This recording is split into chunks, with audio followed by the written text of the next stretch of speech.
Okay, well, hello and welcome to Lighten Up, the power of sharing, slowing down, and silence with Coach Nick and Coach Jake from the Arena Series. A little bit about us in the Arena Series before we dive into today's topic and webinar for the next 55 minutes or so. The Arena Series is a men's leadership platform with a number of different ways that we work with men to inspire men to get out of the stands and into the arena in every aspect of their lives. We run men's groups, men's leadership weekends, we do one-on-one coaching, and we do conversations like this to dive deeper into topics related to men that men aren't often talking about. I'm Coach Jake Fishbein. I'm one of the co-founders and co-lead facilitators of the Arena Series, along with Coach Nick. I'm an executive coach and facilitator and work mainly with people looking to make and navigate their most challenging and important decisions, as well as corporate managers and directors looking to become more impactful and influential communicators. And of course, this work here with Coach Nick to inspire men to trust themselves, to be authentic and vulnerable, and step into the arena in every aspect of their lives. And fun fact, Nick and I just finished our final draft of a novel that we've been working on for 7 years about a men's group, a fictional men's group that we're really excited to put out into the world. So, Nick, why don't you say a little bit about yourself? You stole all my thunder, which is quite all right. So I'm Nick Papadopoulos, affectionately referred to as Coach Nick. I've been running men's groups, leading and facilitating men's groups, men's retreat weekends for almost 20 years. In fact, Jake and I have a 2-day public workshop coming up in New York City, a 2-day men's public workshop. Would love to have you join us. It'll be valuable and insightful. I do work both on the corporate side and on the personal development side. And at the same time, it's really, common and really the same, even though it's two different environments. I mean, the bottom line is, my work is really about transforming people or supporting them in their transformation, supporting organizations in their transformation to show up differently, to produce different results, to produce and generate different experiences or more desirable experiences. So happy to be here. Yeah, awesome. Yeah. Awesome. Well, today we're talking about the power of sharing, slowing down, and silence, which are three things that we work often on with men, both in our men's groups and when we run weekend retreats and trainings. And it's all came upon because we're thinking, I have the experience of a lot of men come to us and they have a lot of weight on their shoulders. As men, we carry a lot of weight. We're not taught to share, to open up, to talk about what we're struggling with. And so sometimes you can actually see it with men like stooped over, carrying the weight of the world on their shoulders. Like the Dunkin' Donuts commercial, it's time to make the donuts. And it's 5:30 in the morning and he's down in the basement. Exactly. But as men, we're said you can't complain about that. That's right. That's right. And you can't show that you're tired, right? Can't show that you're tired. And, Nick, what do you see as the impact of that in the men that we work with, that just carrying that weight on their shoulders? Yeah, I mean, I think it's both, or maybe it's the trifecta of, impact on physical, emotional, mental, right? I think ultimately when we carry all this weight or pressure, right? We generally have the experience of being alone, right? That this is happening to me only. And if it's only happening to me only, then there must be something wrong with me. And as a man, something wrong with me is also code for I'm less of a man compared to other men, right? Like yourself, let's say, right?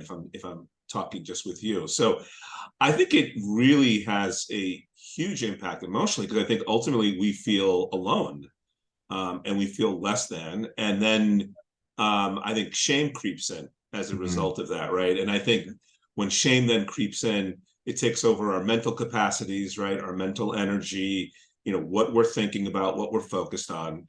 And then I think, I think that when any human is stressed, but especially one that is bottling things up and walking around like there's something wrong with them, there's going to be a physical impact. It could be anxiety, it could be depression, it could just be sort of a loss of energy, if you will, or like that vitality, if you will, right? That usually happens when you're on the court in the arena. So yeah, I think the net is when a man in particular carries all that weight, there's a huge impact on them emotionally, physically, mentally. I'll say one last point. I think if we're being impacted in those ways, then it's going to have an impact on the people we're interacting with. My experience, our experience has been that when men are operating from this place of like in their heads, carrying all this pressure, all this weight, this tremendous sort of burden,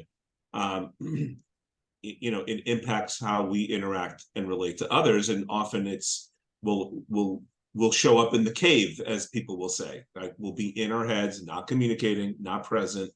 I think that we'll have a tendency of being less respectful, less loving, less attentive, less outwardly focused. So yeah, there's an impact. Yeah, you know what you were just talking about there, especially that impact on others. I was thinking about my experience of doing that, of wanting to put on a brave face, of make it look like everything's okay, even while carrying the weight. And I think that as men, one of our responsibilities is to create safety for people. Mm-hmm. The experience of safety, which can be created in a number of different ways. But I know that when I'm in my head, when I'm not sharing, when I'm holding the weight of the world on my shoulders, nobody feels safe around me. Right. Because they might not be able to say what's up, but they notice that I'm disconnected, that I'm not present, that I'm not listening. And that doesn't make people feel safe. Yeah. And I think it's this paradox of, I think for me, I always felt like I have to put on a brave face in order for people not to worry, when all that actually does is make people worry more. Yeah. Worry more because they're dancing with your way of being, like we like to say, right? If we're in our heads, if we're preoccupied, especially with worry and burden and anxiety, people are actually dancing with it. They may not be able to pinpoint exactly what it is, or that, Jake or Nick are being fill in the blank, but they can definitely, we've all had that experience of he seems or she seems off today, or something seems up with them. They seem a little on edge, right? Or a little more sensitive than usual, or something's up over there, and I think that's what people are dancing with. And men, in our experience, are not effective at saying or telling on themselves or saying, this is where I'm at and this is what I need, right? I think the other thing too, to your point, Jake, is when we're in this space of putting on that brave face, people then don't really know how to support us. Mm-hmm. I mean, they may even make the assumption you don't need the support, right? It's like, you got it, right? You seem good. Like something tragic just happened, or, you just had a setback, and I don't know, you're like chipper and making jokes, and, it's like, okay, I guess he's okay. Yeah. But meanwhile, you're in your head, in your, with your own thoughts, walking around going, shoot, I'm in big trouble. And I don't know where to turn or to whom to turn to. Yeah, I always tell this story. This was years ago. When I first started doing this work, I was struggling. I didn't know what my career was going to be. I felt totally discombobulated about finances. I was in a new relationship. And I remember going out to dinner with a friend, and afterwards we were walking around, and she said to me, I think I was actually sharing, but she said to me, "You're so self-assured. No one wants to take that away from you." Mm-hmm. It's exactly what you're talking about. I projected that mask to make it seem like I had it all together, because I just didn't want to hear what people had to say and people being concerned about me. Meanwhile, all I really wanted was support. Yeah. And that was a big wake-up call of, oh, this is how I'm walking through the world, carrying that weight, but doing so and projecting this confidence that really wasn't there. Right. That got in the way of me receiving the help that I needed to make it through. Yeah. I also, I think one thing that we don't always talk about when we show up a certain way, right? So let's say we're showing up as, again, most men, we're making a generalization. It's not all men, it's not all the time, but most men sort of, showing up in their heads, taking on the burden of the world on their own because, you know, they have to do it to show their strength, right? I think what you're also then teaching and role modeling are those behaviors to the people around you. Those could be your kids. Those could be your direct reports, your, you know, the folks who work for you. It could be relatives, right? Especially, you know, an elderly, you know, parent, right? Where, well, the way to operate in life is to do it yourself. Can't trust anybody, can't rely on anybody. It's a sign of weakness to lean on anybody, right? The song "Stand By Me" doesn't apply to me.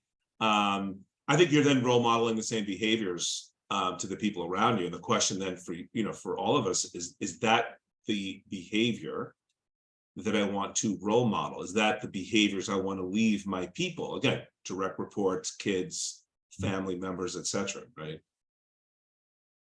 Exactly. So where does someone go if they're carrying the weight of the world on their shoulders, putting on that brave face, keeping it all inside, being in the cave?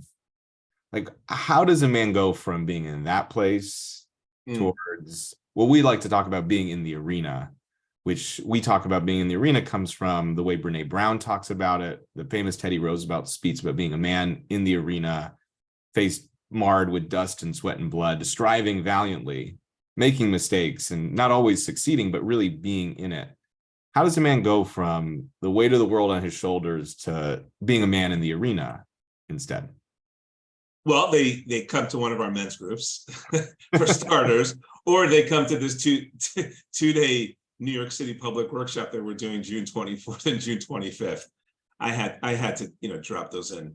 Although I'm kidding, I'm not kidding, obviously, because I do think those are avenues for a man to show up differently, and specifically, I would say, sharing, I think, for a man is really, really, really critical, right? Yes, we have men's groups where you can do that. We're doing this public workshop, yes, but day to day, I think the opportunity is to share. Now, you can share in a variety of ways, right? You can journal, you can meditate and get connected to your present, your surroundings, or you can share, verbally, right? Out loud. I think sharing is really, really important for a couple of reasons, right? I think one is that when we share, we generally have the experience that we're not alone, right? I shared, so in one of the men's groups, as you know, Jake, we have a private Google group, and people share, right?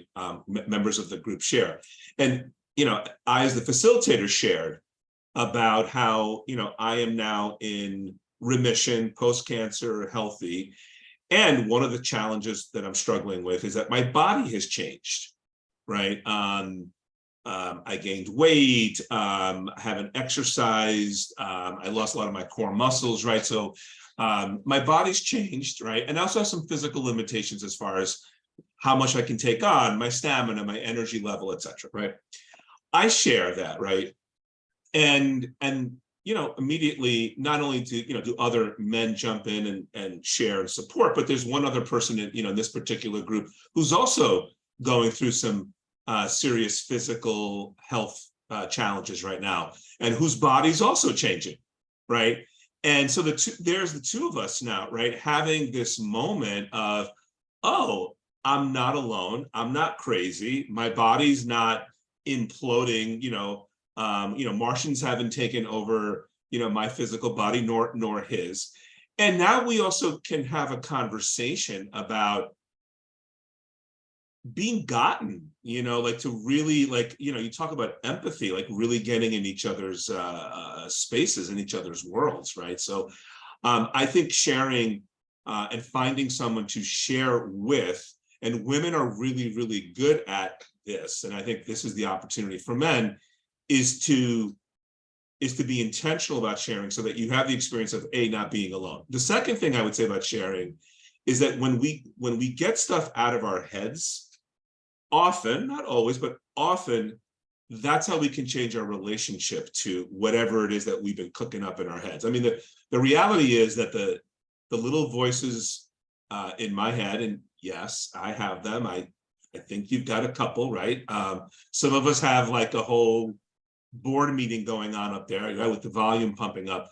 But I think often when we have those thoughts only in our heads, they tend to be super mean, super disempowering, makes us super stoppable, right? And I think when we get it out of our heads by actually sharing it out loud, or journaling for that matter, I think sometimes we realize how ridiculous it might even be. And I don't mean that from a judgment place, almost like, am I really thinking that? Am I really, do I really view myself or others or the world this, like, wait, do I really not have any choices? Right. So I think by sharing out loud, you immediately change the relationship to it and you're able to take more control. I don't know. What do you think?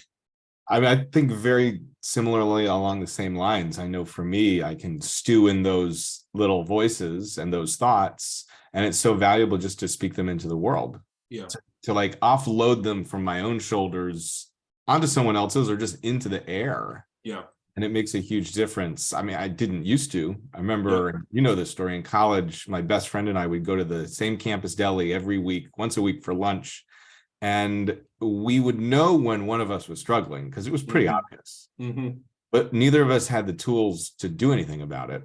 So we look at each other and say, so how's life? Which was our way of saying, I know you're struggling, but I have no idea how to talk about it. Right. We didn't know how to share. I definitely felt as a younger man that there was not an avenue to share with men. Yeah. It was really easy to share with women, but very challenging to talk with my male friends about what I was struggling with because of something you alluded to earlier. Not you, I mean, you said it directly, that it made me feel like less of a man. That with the men in my life, I felt like I always had to be projecting my masculinity versus acknowledging, like, this is causing me anxiety. Yeah. I'm stressed about this, or I'm really excited about this. Yeah. That sharing is not limited to just the challenges, but the wins. And sharing it in a genuine way, not a braggadocious way, to put others down, which I think men tend to do, is this constant competition. Right. I actually ran a workshop a couple weekends ago, and it was for a bunch of men, not our retreat. It was a different retreat, an adult summer camp. And one of them, after we were doing this exercise and talking about it, and so many of the men around the circle were saying, oh, with my male friends, it's always a competition. It's always one-upping each other. It's always ribbing each other. It's always making jokes and laughing and never having a real honest conversation and sharing. Yeah. I know for me, when I'm struggling, when others are struggling, my default is, how do I share? Even if it's sending an email to the men's group or sharing with a friend and just saying, like, I need to get this off my chest. Yeah. I'll give one more example. I had my birthday a couple weeks ago, and right before I had this big birthday dinner with a bunch of friends, I saw another friend and she's really struggling. And I came into the dinner almost with this heavy energy of just this sadness around how much she's struggling. And I luckily got a beer with a friend of mine right beforehand. And the moment we sat down, after he gave me a very sweet gift, which is another way of sharing and being vulnerable, I said, can I just unload this? And I just shared with him what I was feeling, and he just received it. And that was enough for me to be able to be present during the dinner. Whereas in the past, I would have just held on to that and not wanted anyone to know it was affecting me, feeling embarrassed, feeling like it's my birthday, I should be excited, versus acknowledging, hey, this is affecting me. Yeah. I mean, I was listening to sports radio this morning, actually. And you still hear terms. I mean, one of the hosts to the other host said, "Man up, stop being such a pansy." I mean, to say that we're socialized to not share is like the understatement of the, of the ages, right? I mean, I think your example of just sharing with your friend right before the birthday dinner, right? To say, hey, I just dealt with this, I just encountered this, I'm feeling heavy, I'm feeling off, right? That in itself actually it, really allows you to be present, because you're basically telling on yourself. And at the same time, you're not, I think this is a PSA for men. Because you did that, it doesn't make you weak or weaker. I mean, I think it makes you stronger. It makes you more emotionally intelligent, right? Because you are aware of your sort of whereabouts, like what you're dealing with, right? It's like, oh, I know that I need this right now. I need to say something before I get weird. And this is what happens with men. We get weird. I think we don't realize that. When we don't share and we keep it up here, we get weird, and then people around us get weirder. And then, our friends, our spouses, our kids, our workers for that matter, people we work with, are making demands of us, and we're like digging our heels even deeper and going deeper into the cave. So I think sharing is super duper powerful. I also think, what gets underestimated with sharing is that it is a learning opportunity. For you and I, who are facilitators, coaches, right? Like, that obviously speaks to us maybe more than others. And at the same time, I think what can speak or is universal to all is that when we share, I think that it is an opportunity to teach or to coach, even for that matter, right? Because sometimes by sharing, we're showing how to navigate a situation, how to deal with something you're contending with, right? That's serious or, having an impact. And then others around you, again, in the spirit of role modeling behaviors, can go, oh, well, that's cool. Like, maybe I'll try that too. Or there is a way out. There's a way to get back into the arena and not sit in the stands for a whole lot longer, when it comes to a relationship with a particular person. Absolutely. Which I think leads to this second way of offloading that heaviness, that weight, which is slowing down, which is something men really don't like to do. Especially we're in New York City, men in New York City, people in New York City really don't like slowing down. Right.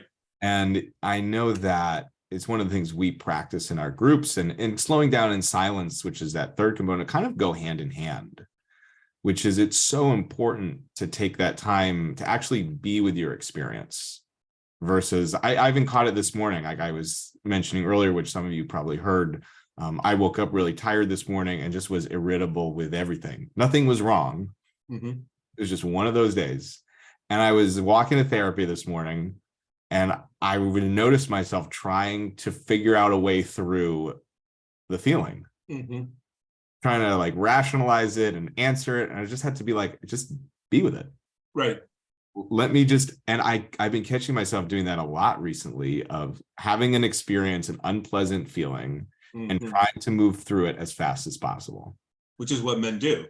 Which is what men do. Men get busy. They get busy. They double down or triple down on the busy, especially when we're feeling that anxiety, that pressure, that there's something wrong with me, I'm less than a man. What do men do? Well, I don't want to sit with it, because that would be, that could be a sign of weakness. I'll just keep doing. I'll muscle through this. I will man up, as they like to say. Somebody had their hand up, right? Or yeah, but he's gone. Okay. So. Okay. So yeah, it's interesting. That the opportunity for us as men is to slow down, actually, because in our experience, and I know you believe this, I actually think you can get through whatever caca you're dealing with. That's a code word for mishigas, and that's code for chaos and frustration and pressure, right? I actually think you can get through it quicker and even more effectively if you actually just sit with the experience. And again, I think men often are afraid to do that because it's slowing down is a sign of weakness. being hippy dippy, or, being, not being in the arena. I think men have it like, when I'm on the court in the arena, I'm doing. And yes, that can be an element of being on the court in the arena, the doing. But also what gets overlooked is the being, just being and sitting with the experience and connecting to it, and what's coming up for you. Yeah, I actually think that's the fastest way through an experience. Yeah. Which is the paradox that as men, I mean, as I was saying, I do it all the time, of unpleasant experience. How do I figure it out and fix it as quickly as possible so I feel good again? Versus just allowing myself to sit with the discomfort, to be in silence with myself, to be with the discomfort, to get present to what I'm experiencing, and ultimately choose, well, how do I want to show up inside of this? Right. Versus just reactively, no, I'm going to show up as just doing the doing and rationalizing it and not sharing about it and getting busy so I'm distracted. Versus, okay, I'm experiencing whatever I'm experiencing.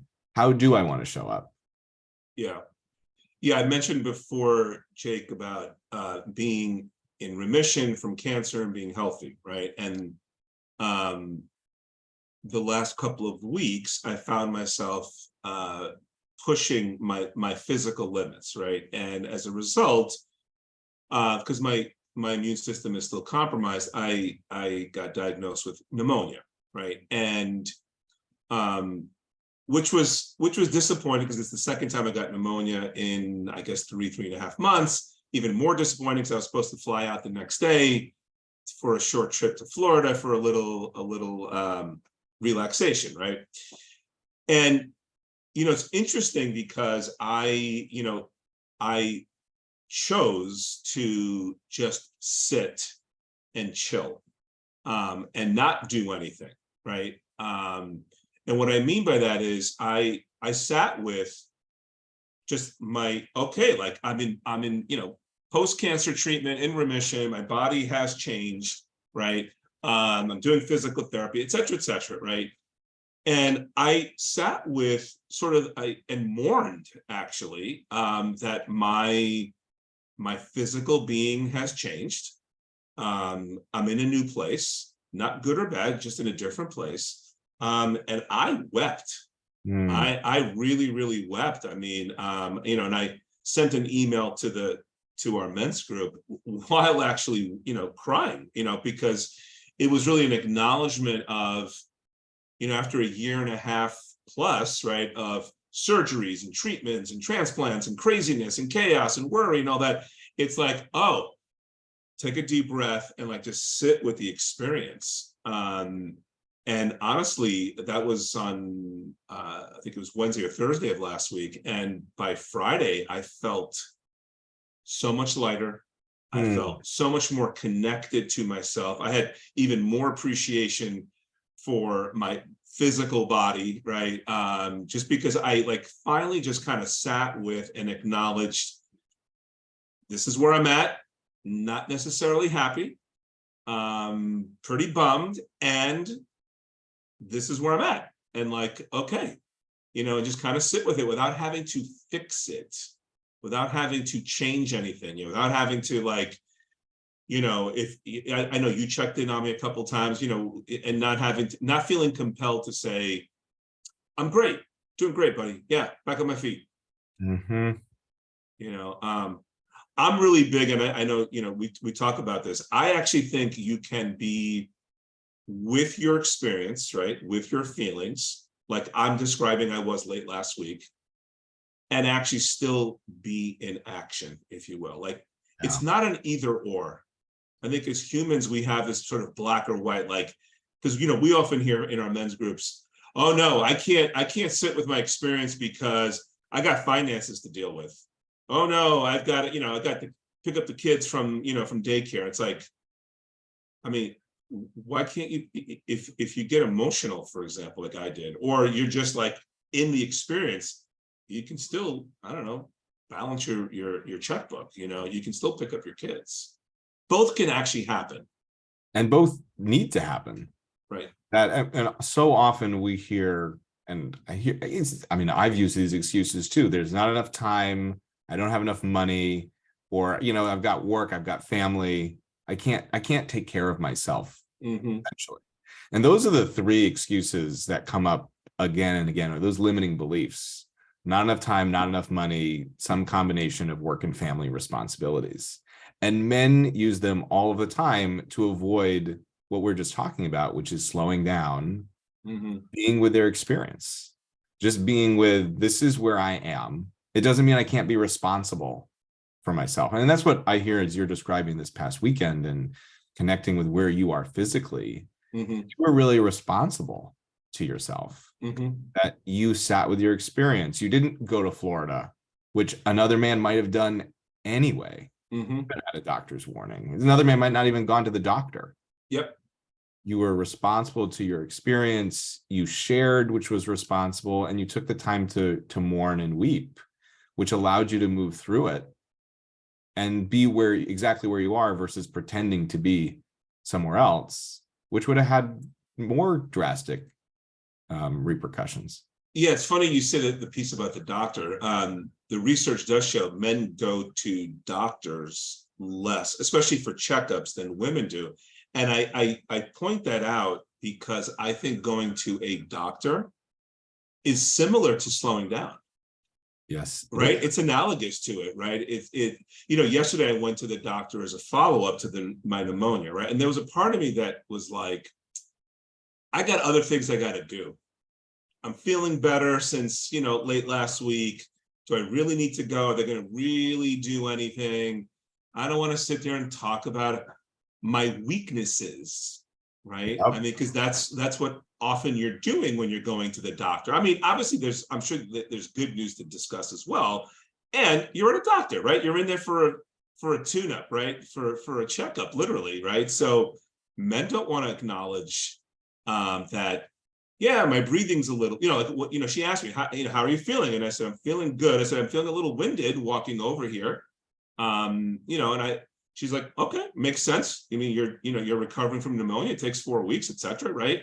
But as a man, I don't want to acknowledge that I'm winded, at my age, walking from my house to the doctor's office, right? Even something small like that is like kryptonite for a dude. Yeah. I mean, I think what's interesting is that, men, I think often feel like they have to be Superman. And I think, I don't know, I think part of being Superman is our ability to acknowledge what's on our minds, what's bothering us, to deal with it in ways that are inclusive with others. I think there's a notion that we have to do it by ourselves repeatedly proves to be ineffective. Completely. I mean, I don't know how else to say it. It's just ineffective. It's ineffective, and it's still, I mean, I see it out there. Some people still are proponents to it, of go be the Lone Ranger, essentially, the lone wolf. There's something, I don't know, elusive about it that people aspire to, but it just does not work. Listen, in both our men's groups, right? We run two men's groups, and it's interesting, and these, one men's group has been in place now almost for 8 years. The other one is about 3 years, right? We still, and I mean, obviously folks, men have changed over the years, but there's a core group, and the principles of the groups are in place. And one of those principles is the importance of sharing, which is why we're talking about this. And we still have men years later who will still go into hiding. In our men's groups, we have a private Google group that we use, and I am famous for, and I did it last night actually, paging so-and-so. And that is usually code for, haven't heard from you since our last group session from 2 weeks ago. You haven't shared once, on email or on WhatsApp or whatever the case may be, right? So it's fascinating, even for guys in our groups who, again, are in that process, right? They're in that space. Still, their default is, I'm doing it by myself. It's yes. And I think that's, something important to honor, which is if you do that occasionally, it doesn't make you a bad person or less No, of a man. no, It's no. part of the experience. It's how quickly do you catch yourself? Yep. I know a couple weekends ago, I went to this adult summer camp where I facilitated the workshop, and it was a challenging weekend for a number of reasons. And I was on the train back to New York, Mhm. and the last thing I wanted to do was share. It was like the last thing I wanted to do was share with anybody about it. And I knew I had to. I knew that sharing would help, even if it didn't make me feel totally better, that just by sharing it and typing it out and getting it out of my head would be beneficial. And it was hard for me to do that Yeah. because really the only thing I wanted to do was curl up in my bed and watch television for the next several hours and go to sleep. Yeah. But I remember typing it up and pressing send and feeling like, oh, I can't believe I sent that. And also feeling so much better knowing that I didn't choose to be in the cave. Yeah, you just reminded me too, and this, I think this shows up a lot more in heterosexual relationships, right, between men and women. I think that a lot of times men use their significant others, right, in a heterosexual relationship, their wife or their girlfriend or partner, domestic partner, whatever it may be, or even just friends, female friends, if you will. They tend to use them as their go-to person, right? Which is fine. Obviously, that is, or those folks could be part of your infrastructure of support. It can get dangerous though, when, let's say it's your girlfriend, partner, right, spouse, and that's the only person you go to. And I think as men, as we get older, right, as we grow our families, we expand our responsibilities at work, right, our friend circle gets smaller and smaller, and when we're only then making it with nobody. It's really just like our significant other, and then our significant other becomes therapist, coach, financial advisor, career coach, lover. Oh, by the way, that kind of goes out the window because you're just venting and venting and venting to them, right? So I think it's important that you share with your significant others, regardless of your orientation. It's important to share with your friends. And there is something about men in particular when they share with other men. That's what I know we both have experienced that in facilitating men's groups and coaching men, that when men are held accountable by another man, or when a man is sharing with another man, it's very, very different. And I think that then allows them to go home and be with their significant other, spouse, intimate partner in a very, very different way. Absolutely. Which leads to this final component in a way, is we're going to begin our wrap up. This final component of silence as being a way of unloading that weight. And don't mean silence as in not sharing, but really sitting in silence. And this came up because something we noticed at our recent arena retreat, which is something we have in our existing group. It's 3 years old. A couple times a year, we do a retreat where we go to a house and everybody comes. And something we notice with men in particular is men don't like to be silent with each other. That if there's a moment of intimacy, you guarantee that someone's going to make a joke. Yep. Someone's going to make a quip to break that intimacy. Yeah. Part of what we believe is sharing with other men is sharing and sitting with the silence. Just like being together versus needing to break the discomfort, needing to introduce laughter to the moment. And it actually helps release some of the weight. It may be uncomfortable, but it leads to a closeness which you don't get just by making jokes. And so we really do with all three of these things: share with other men, slow down with other men, and be in silence with other men, even if it's so uncomfortable, just like to sit in that space, which I will reflect on my best friend from college. When we would get our weekly lunches or breakfasts, we did sit in silence a lot. And it was actually something that was really beautiful about our relationship, is we could just be together in our experience together. And in years since, as we've introduced sharing into that relationship, it's made it even more powerful.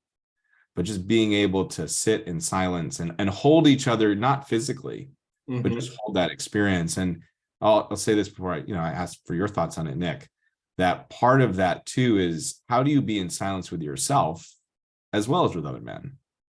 Because I know for me, I'm in silence. I want to pick up my phone. I want to turn on the television, especially now where there's so much distraction. I want to listen to music if I'm commuting, but being in that silence with myself, those things are the same thing as interrupting the intimacy I have with myself. Yeah. And that's part of, like, it's like that final component of just like being with where you are is that silence. Yeah, I think, it's funny. People have always been uncomfortable with silence. I mean, I started my career in sales, and that is like one of the biggest stretches for someone who's in a deal making scenario, right? Is asking a question, allowing somebody the space to think it through, right? Allowing for the silence, right? For people to consider whatever they're considering, right? I think we're socialized in our culture in the States to not be silent. Again, that silence is, a sign of weakness or awkwardness. And I think silence can be one of the most connected experiences you could create with another human. I think as men, again, our default is to fix.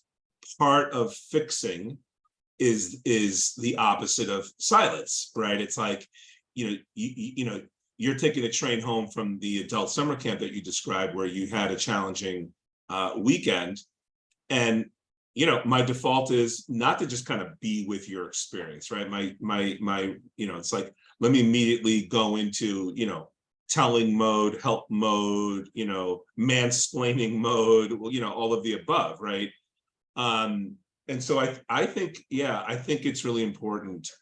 I know that sometimes in our workshops, a man will can get emotional, right? Will open up, and immediately everybody like freaks out and is like looking for tissues and boxes, and like people are like scrambling and like sprinting around the room. And it's like, I mean, first of all, the guy didn't ask for anything. I don't know, like, like, why are we assuming they need like a blanket? I mean, maybe they do, and that's fine if they do. And it's really fascinating to watch men like, not be able to just kind of sit with that experience of someone just opening up and just saying, I'm upset, or I don't have all the answers in this moment, or I'm worried, or whatever the case may be. And it's like, let's do something, let's start giving, career coaching, and okay, what can you commit to? Can you commit to making 3 phone calls a day, and and et cetera, et cetera. And it's like, sometimes that's not the first step. The first step is just like, the first step sometimes might even just be like, I don't know, feel the cost. That's what I did late last week, feeling the cost of having pushed myself physically in sort of this, Nick 2.0 state that I'm in, right? And it's like, I needed to just sit in silence, and there was no coincidence that, my partner wasn't home that night and the kids weren't home that night. And, I got to kind of stew in my stew. And it's what I needed, actually. And like I said, I feel better right now than I did, this time last week. And I think that was a big part of it, allowing myself to just sit with the stew, sit in silence. It is the most important thing is to really sit with it versus rushing through. And it's why oftentimes when I share, especially in the group, I say, I don't want any coaching. Like, I always say, I don't want coaching today. Like, if you have questions, send it to me tomorrow. It's that importance of I just want to be with where I am. Yeah. And as men, I see it all over the place. And even when people share, I notice my inclination of like, oh, I want to help. I know it's my own discomfort with someone else being uncomfortable. Mm-hmm. That has me want to step in and be of assistance. Yeah. And if it's about me, then I make it about me versus giving that person the space to just be. Yep. Yeah. Yeah. So we've got about 10 minutes left. We wanted to, so those are the three, are sharing, slowing down, and silence is three ways of lightening the load, of taking that weight of the world off your shoulders and just showing up and being fully alive. That so much of our work is about how can you be fully alive?